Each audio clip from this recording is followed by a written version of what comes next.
What's up, friends? John Bush here, doing a little walk and talk out at Radical Roots Ranch, our 10-acre homestead. Oh, there's Luke. Our 10-acre homestead outside the city, out in the country.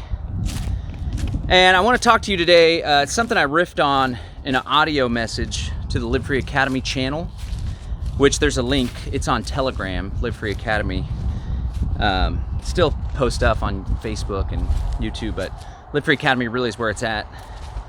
Telegram, so I invite you to join us. But I did this audio message, and it was in response to a question that I posed to the folks there in the community. And the question, I was just asking, how's everybody doing? How's your freedom plans? How are you feeling? Feeling good? Feeling overwhelmed? And there was a lot of folks that expressed overwhelm, which is a really powerful feeling. And I know I experience overwhelm often. I try to convert it into eustress instead of stress. Eustress is like good stress that you use as like leverage to get stuff done. Stress, bad distress is the bad stress. But it just got me thinking. I wanted to share some stuff about emotions and about preparedness and empowerment. So we're facing crazy times. I feel like I start almost all my videos with that, like everything's crazy and life's all crazy and we got this crazy tyranny and technocracy. We're facing some crazy times, and it's understandable that people are going to feel overwhelmed, stressed, anxious, especially with all the crazy news going on, right? And I did a video recently on mass formation psychosis, this concept that this doctor put forward, this psychologist, and then Robert Malone and Dr. Peter McCullough blasted it on the Rogan show. But a lot of people think about, there's all the mainstream folks, or the normies as people call them. I don't like that term because it's it's a pejorative and it's definitely not winning anyone over. But everyone's like, these people have mass formation psychosis and they're all anxious because they're watching the news all day and they're being manipulated. But I want to, put it back to folks in the freedom truth community as well. Like, you too can be manipulated by the headlines and by the alternative media, right? And just as CNN and MSNBC and Reuters, they'll come through and make people feel anxious about COVID, there's all sorts of media and news out there and outlets that make our community feel anxious about the technocracy and about the tyranny. And I think, come here, Cora. And I think that's one thing that, Derek and I and the work that we're doing, and a lot of folks, the guys that put on the event and this whole group, go on in, Agora. This whole group, sorry, that's one of our dogs. He's foo-foo and he likes to get in the compost. So, one of the things that I think separates us and why people are attracted to the content we put out is because it's empowering, right? And we're not naive to the fact that there's a tyranny and a technocracy going on, but we're not doing clickbait, fear factory, driving everyone insane kind of stuff. But at the end of the day, it's up to each and every one of us to take personal responsibility for the news that we allow in, for the information that we allow in, for the energy that we allow in, because I'm a firm believer in the law of attraction. And so it's only natural if someone spends a significant amount of their time researching, watching conspiracy videos, on the internet, debating, arguing, that it's more likely for them to feel stressed, anxious, and overwhelmed, okay? So, these are very powerful emotions. Emotions are very powerful things. And what I like to teach people and what I like to encourage people is to live a conscious life where we are the architects of our destiny, where we are the architects of our lives, and we're conscious of our emotions. And we don't allow our emotions to take control of us, right? What's he doing? We have voles. They're like moles on our property. They tear up the yard. Try to figure out a solution for them. That's a permaculture solution. And really, at the end of the day, it's just an aesthetic thing because they tear up the yard. It's like, well, what? Who cares? I'm like, well, I want the yard to look nice. So it's like, I don't know. We don't have any neighbors that can see the yard, so we're not keeping up with the Joneses. Just like things to look nice. So anyway, I want people to feel empowered and conscious, have a level of consciousness throughout their day-to-day lives where they can pick up on things because they're mindful, right? They're mindful in the moment. They're not playing out a program. They're not just going along to get along. They're able to recognize when there's certain phenomenon taking place in their life, externally and more importantly, internally, okay? So if you have a conscious life, you can recognize your emotions and you can leverage them as tools because our emotions are wonderful signals. They give us information that something's off, something's not right, or something's great and we need to double down on that, right? The emotion of joy and contentment, right? But for a lot of times, and I'm most definitely not immune to this, right? A lot of times our emotions can be the ones that are in control rather than our rational faculties or just through this consciousness, right? Our emotions take control. And so when this emotion of overwhelm and anxiety overtakes someone, they end up feeling that it's very disempowering and it can lead to inaction. Overwhelm often leads to inaction, okay? But on the flip side, if we feel that overwhelm and that anxiety and we're conscious and we're like, whoa, why am I feeling overwhelmed? What do those feelings mean, right? Same thing with fear. Fear is a very powerful emotion that really gives us a lot of information about the world and about our particular situation and circumstances. So the message that I want to convey today is to encourage folks, if you're feeling overwhelmed with all the craziness going on in the world, the mandates, lockdown this, can't travel that, quarantine this, that, or the other, surveillance this and that. If you're feeling overwhelmed by that, then let it be a signal to you that something is off, right? And if you're feeling afraid, then let that be a signal to you that you need to take more action. Okay, so this brings us to the other side of the equation. And I want to share for you an antidote to overwhelm, an antidote to frustration, an antidote to fear in many instances, and anxiety. And that antidote is action and doing, building, creating, okay? This is going back to the whole victimhood empowerment dichotomy that I talk about a lot. If you're an empowered person, you understand and recognize the situation we find ourselves in, and you use that information in order to create strategies for opting out or insulating yourself to the best of your ability, okay? So I can tell you, people feel overwhelmed oftentimes because they don't have a plan, because they're not taking action, because they're not busy. Because oftentimes, man, if you got stuff going on and you're just like slammed and your calendar's full and it's like boom, boom, boom, boom, boom, there's not time to F around doing all this research and stuff and diving deep in your head and going down some crazy rabbit hole about whatever, the latest conspiracy, because you're just so damn busy. So for the folks that are feeling overwhelmed, I want to encourage you to come up with a plan. I want to encourage you to take action. And I promise it's going to help greatly in dealing with those emotions. And it'll have this like self-fulfilling prophecy effect where if you're like, okay, I'm feeling overwhelmed, feeling anxious about what's going on, lockdowns, shit's gonna hit the fan, the economy's gonna collapse, I'm not prepared, I feel anxious, right? And if you're like, wait a second, I remember that video John did and some of the stuff that I've studied about mindfulness and emotions, and okay, I'm feeling overwhelmed. This means I need to take more action in my life. I need to be more prepared. All right, then you start taking more action, getting more prepared. And then even when you hear the new news about this, that, or the other, the mandate, you feel less anxious and less overwhelmed because you got stuff going on, right? And then you got stuff going on. Now you got to tend to it. You got to build it. You got to grow it. You got to tend to the garden. Got to homeschool the kids, whatever. You don't have as much time to go down that overwhelm rabbit hole. I'm telling you what. I mean, so I try to run a tight ship in some of the groups that I admin, especially Freedom Cell groups. And we have guidelines, and it's like, this is a group. The purpose of this Telegram community, digital space, is to organize Freedom Cells and to focus on exit and build strategy. And more recently, somebody brought up, can't believe what's going on with the Supreme Court here in the US. and it was like a C-SPAN link. And I was like, hey, this is off topic, you know, it's a shit show, but it's a shit show all over. Let's focus on solutions and stuff.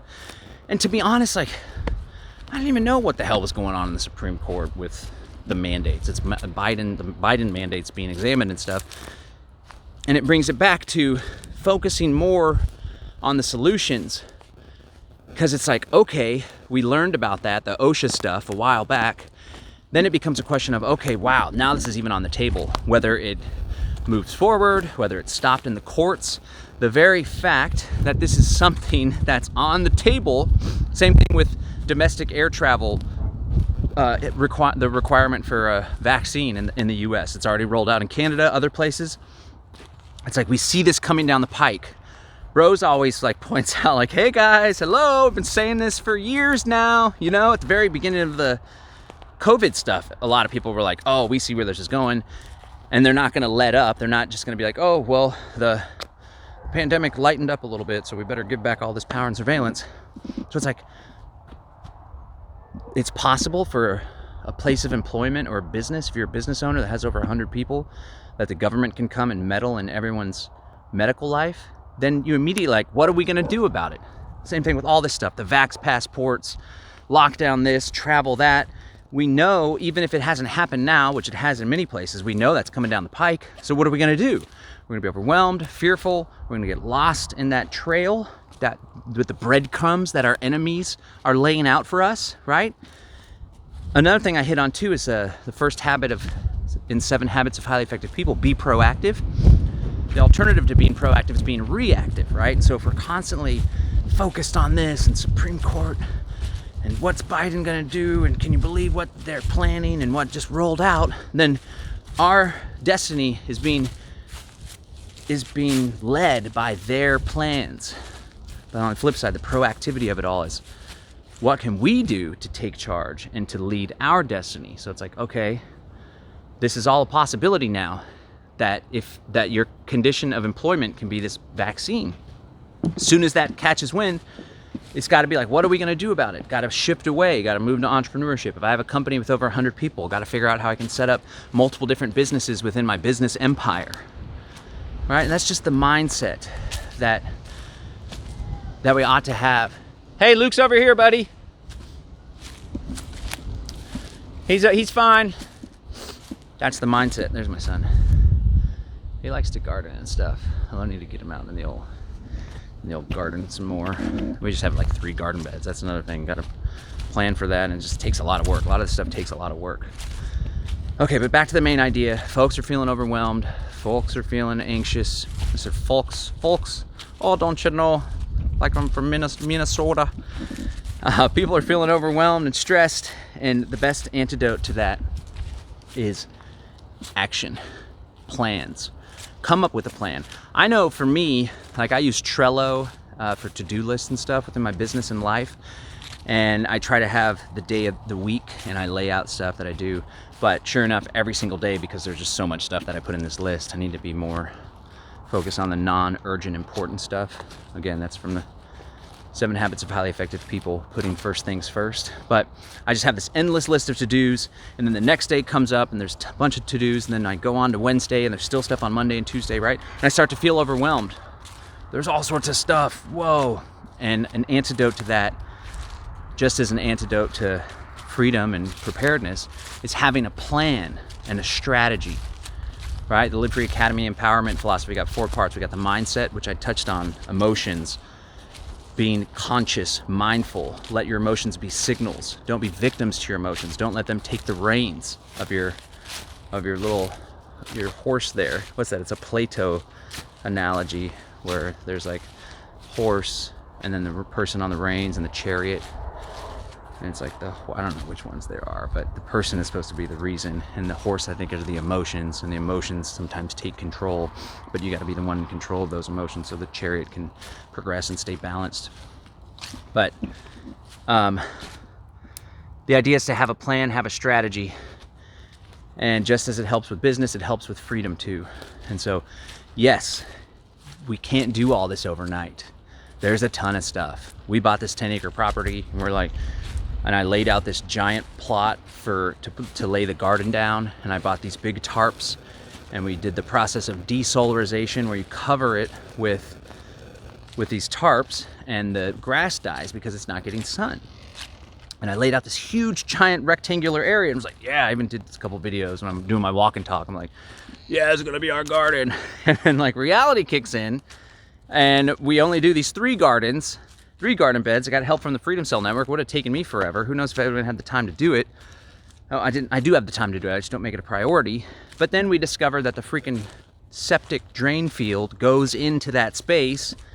But not only that, it's like, man, there's so much stuff to do and manage, and the compost and the dogs. We just got another puppy, and the businesses and the life and the fiance and trying to keep the house clean. It's like, I recognize there's a lot of stuff going on in everyone's lives. But if you come up with a plan, a strategy, a strategic plan, in the Buy Land, Build Community Bootcamp that Rebecca and I did with the Live Free Academy after the X and Build Land Summit, we taught people how to do strategic planning where you have a vision, a mission. The vision is like where you want to be, like our vision for this radical ranch. The space that I'm walking in right now on our property is going to have tiny homes on it. Likely tiny homes, maybe yurts or something. But there's going to be like 6 dwellings here. We're even thinking about maybe doing a barn-dominium, like a 4-plex barn-dominium back there. So you have a vision, like Radical Roots Ranch has 8 households that are all cooperating to be more self-sufficient and harmonious in the way they live, and that's the vision is like where you are when you're successful with your plans. It's like a vision board essentially. And then the mission is like how you're going to get there.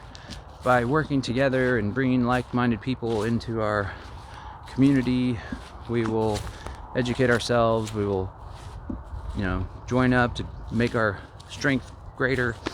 Then you have goals. Goal. So goal would be build a 4-plex. Right over here, goal. That's the goal, right? Then underneath each goal, you have objectives. And the objective is like work with engineer to lay out site plan. And the objective is like determine what we're gonna do for waste. Are we gonna do composting toilets? Are we gonna do another septic tank? Objective, run energy back here. We're gonna do a little microgrid with some Tesla power walls, whatever. And then each objective has action items. So for determining the solar, it's like, run the calculations in a spreadsheet of how much energy we're going to need per household. Price out solar, call our company that put our solar panels on, see what they can do. What does it look like having blah, blah, blah, whatever, right? And so the idea is you complete the action items, then you fulfill the objective. And when you fulfill all the objectives underneath a given goal, you've completed the goal. And when you complete all the goals, you've fulfilled your mission and reached your vision. This is just one methodology, strategic planning. The point is, come up with a plan and execute and work on that plan, and it'll greatly relieve your overwhelm and anxiety. And more importantly, it'll help you to manifest the life that you desire. I mean, we're facing crazy, crazy stuff. To bring it back to what I was saying earlier, like, it's nuts, right? And I understand people are rightfully overwhelmed, afraid, and anxious. But I gotta tell you, when you're in a constant state of doing and action and building and creating, there's not much headspace or soul space for all that shit, man. I tell you what, I'm not joking. It's the real deal. It's like, I guess, I don't know if I become numb to it, or maybe I need to be more in tune with my emotions, but just haven't done this for so long. I'm just rolling with it and going with the flow. And I feel like like freedom, a lot of people think about political freedom, but I think I look at freedom in a more of a holistic approach. Like Derek talks about the holistic anarchism and holistic activism. And it's like, even though there's tyranny growing at breakneck speeds and all sorts of crazy stuff we've never seen before, I've never been more free. And it's because I've been consciously architecting my life in control, not playing victim to my emotions. I got a plan, I got a strategy. I'm constantly acting and building and doing it with a team and plowing forward, right? Like, I got the ball, I'm on the offense. People find themselves in this defensive state, and they're just constantly reacting and responding to the latest edicts and ordinances and lockdowns. We can't do that. So this plan works on an individual level, but it also works as a community, right? The Live Free Academy empowerment philosophy, it's the mindset, it's a strategy, which is the planning, right? And then it's finding a team, finding a community, working with other like-minded people. And then the final piece of the pie is taking massive action, right? But you come up with your life plan, and then you get together with your Freedom Cell group and your inner cadre group, and you guys come up with your plan. And then when we all have our own plan, we're all coming at it from a place of empowerment, then we work together on collective plans. Like, man, we can really get shit done. We can really make a difference. This is the garden plot I was talking about. Just like, I'm with you. I get a lot of stuff done, but there's so much more that I could be doing if I were to plan better and have more people. Really, that's the big factor for me right now. Building a team for my business life and all our activism and stuff. So you can kind of see that line here. This is what the plot was going to be. I was all ambitious. We're going to get this garden plot going. It'll be ready to go after winter. Will be great. We'll build a fence around it. Consulted with Brianne, the woman that we visited her spot on the Excellent Build Land Summit integration package on Sunday. She came out and and then my son's digging holes. So I'm like, yeah, sure. You're not playing Minecraft. You're out actually going and digging and doing Minecraft shit with the real world. Let's roll. And he started digging this hole. And I was like, why are there so many rocks in this hole? And then one day he comes inside and he's like, I struck water. Water started filling up the hole. And I was like, oh, that's strange. Maybe he got to some water table or something. And sure enough, I come out there and I'm like, oh, this water smells like shit. It was the drain field. But you can see the drain field goes this way. They do it in big lines. I thought it went out over here near our little con orchard, but really it comes out this way and this way and this way. I don't want to do the garden over that. But anyway, I had big ambitions. This is what we got. We just got freezer burned quite a bit, but it's a start, right? And I'm not allowing myself to be overwhelmed because I don't think shit's gonna hit the fan tomorrow. It's another thing. I've been doing this for 20 years and I have some perspective. And I've been freaking out that the collapse is gonna happen. 2006 was when I started getting into the survival collapse. Get the silver, blah, blah, blah. Even before crypto, I was like, alternative currencies. We need to set up alternative currencies. And one of my good friends who was into preparedness and survival, he was like, this is gonna be really bad. It's gonna be a total collapse of civilization. He took out a credit card. He maxed the credit card out buying gear and ammo and storable food and stuff. And he moved to Arizona, left his life in Central Texas, and then I don't know, 3 to 6 months later, he's like, shit, nothing happened. And he like jacked up all this credit, came back to Central Texas. I mean, we did have the 2007, 2008 housing crisis, but it wasn't some Mad Max style scenario. We made it through it, right? And a big eye opener was that around that same time, I'm like banging on my dad, you gotta pull your money out of the stock market, invest all your money in silver and precious metals. It's gonna collapse, it's gonna collapse.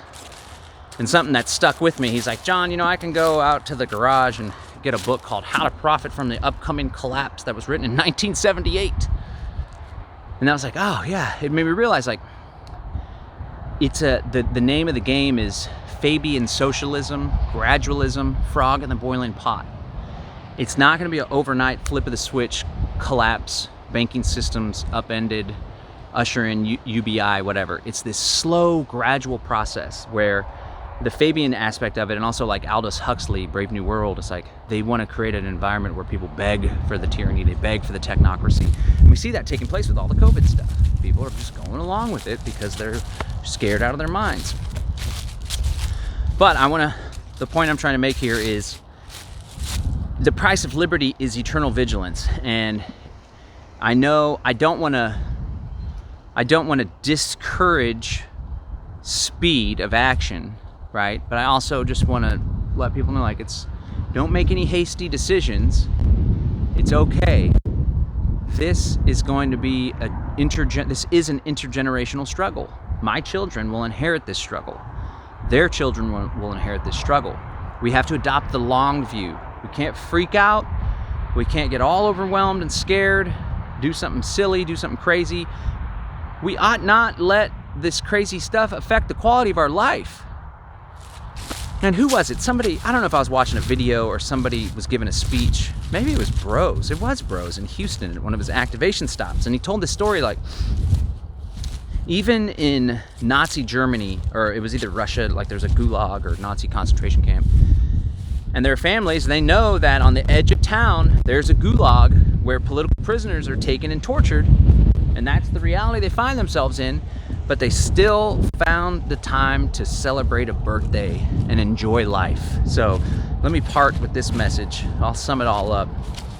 Let us not get so overwhelmed and freaked out and scared and worried about everything that we obsess over it, we damage our relationships, and we don't enjoy life. Because like I said, it's a fact, Jack, that the price of liberty is eternal vigilance, and this is going to be an ongoing struggle. Let's come at it from, again, back to the mindset. It's like, I don't feel like a victim for being around in these crazy times. I feel empowered. I feel like it's a gift for me to play an active part in history, right? And it just totally, that perspective changes your reality and the way that you show up in the world. All right, so the message, as is always, is for us to be empowered, not to fall victim to our own emotions. Emotions are very powerful, powerful things that take place in our lives, and they can sometimes control us and cause us to not show up as our best selves in this world, to not be in control, to not be conscious. So what I want to encourage people to do is view emotions, overwhelm, anxiety, fear, anger, as signals that we need to act, that we need to change. If they're positive emotions, maybe we need to double down on those spaces. Let us recognize that, and my advice, the best antidote, the best way to relieve feelings of overwhelm, which often lead to inaction, is action. Action, doing. Busy yourself, come up with plans, host meetings, start a garden, move out of the city, start a business, make more money, fulfill your dreams. Be very conscious about life design. I'm going to be doing a workshop in February, X and Build Life Design Strategy. I think it's going to be really valuable. We haven't announced it yet, but we'll announce it sooner or later. You know, take action and have a plan. Recognize that Rome wasn't built overnight. This New World Order system wasn't built overnight. They've been at it for many years. In many ways, they are ahead of us. Although, again, back to the mindset, you could say they're ahead of us. They got the public schools indoctrinating everyone. They got their surveillance cameras everywhere. This COVID thing's taking place. They control the mainstream media. That it's all about perception and perspective again, right? So the way I see it is like, actually, the default state for humanity and all of life is freedom, is spontaneous order, is harmonious relationships with one another. And even in the wild, when an animal, this roaring wolf pack goes to, battle with that one, it's like it's a dispute over territory. It gets resolved, just like dogs. When you introduce dogs to one another, some dog owners freak out and they're like, oh no, the dog, and they just add to anxiety and they're like pulling on the leash. But more often than not, unless it's a really aggressive dog, you just let the dogs do their thing. And sometimes one dog's gonna beat up on the other dog, but they're just stating their position of dominance as the alpha. Just let it roll. My point is, shit gets worked out, and the natural order is peace and freedom. The natural order is harmonious relationships with one another and harmonious relationship with the earth. And so that's how I choose to look at things. They're the ones that have to use deception, fraud, manipulation, darkness, secrecy, and conspiracy in order to carry out their aims. We just got to show up with light and love and do cool things in the world, right? So, price of liberty is eternal vigilance. Don't let your feelings take the reins. Be in control. If you're feeling stressed out about all the crazy stuff going on, the number one thing you could do is take action and recognize that this is a long-term journey. You don't have to do it all in one sitting. Come up with a plan and a strategy for yourself, your family, and your fellow freedom community. And let's turn this sucker around, or let's return back to the good way of doing things with peace and freedom. We got this, guys. Stay powerful, stay free, live your best life. All right, John Bush, I'm out. Thanks.